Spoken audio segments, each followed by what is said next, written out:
Halo, perkenalkan nama saya Devina Rizky Afdila dengan NIM 1908 1030 1059 dari mata kuliah Analisis Keuangan kelas E.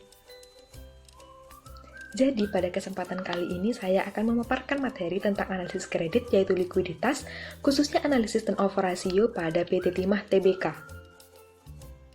Sebelum memasuki perhitungan, kita harus tahu dulu nih apa yang dimaksud dengan likuiditas. Likuiditas adalah kemampuan untuk mengonversikan aset menjadi kas atau untuk memperoleh kas guna memenuhi kewajiban jangka pendek. Yang pertama yaitu ada perputaran piutang. Jadi rasio perputaran piutang usaha ini menunjukkan seberapa kali piutang dapat tertagih dalam satu periode. Nah, rasio ini merupakan rasio yang mengukur efektivitas pengelolaan piutang. Jadi semakin cepat perputaran piutang, maka semakin efektif perusahaan di dalam mengelola piutangnya. Lalu bagaimana sih cara menghitung perputaran piutang ini?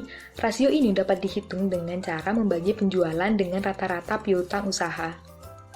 Berdasarkan data perhitungan antara periode 2014 hingga 2020 menunjukkan bahwa di tahun 2014 sebesar 5,88, tahun 2015 sebesar 7,24, tahun 2016 sebesar 11,1, 2017 sebesar 8,02, 2018 sebesar 6,48, dan selanjutnya pada tahun 2019 dan 2020 ini cenderung stabil, yaitu sebesar 10,93 dan 10,8. Jadi secara keseluruhan, besar rasio perputaran piutang PT Timah Tbk ini dapat dikatakan masih kurang baik.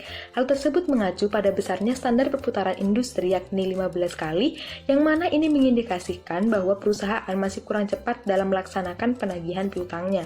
Dengan begitu, PT Timah memerlukan perbaikan manajerial dalam upaya penagihan piutangnya.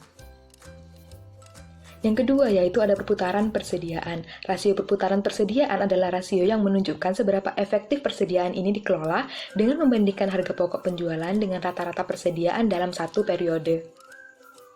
Berdasarkan hasil perhitungan selama 2014 hingga 2020, dapat dianalisis bahwa tingkat perputaran persediaan PT Timah ini cukup fluktuatif. Ternyata secara umum, penurunan angka rasio didorong oleh penurunan tingkat persediaan akibat turunnya volume persediaan bahan baku dan barang jadi. Maka secara keseluruhan analisis ini menunjukkan kinerja PT Timah dalam mengelola persediaan masih kurang baik atas dasar besarnya rasio perputaran persediaan yang berada di bawah standar industri yakni sebesar 20 kali.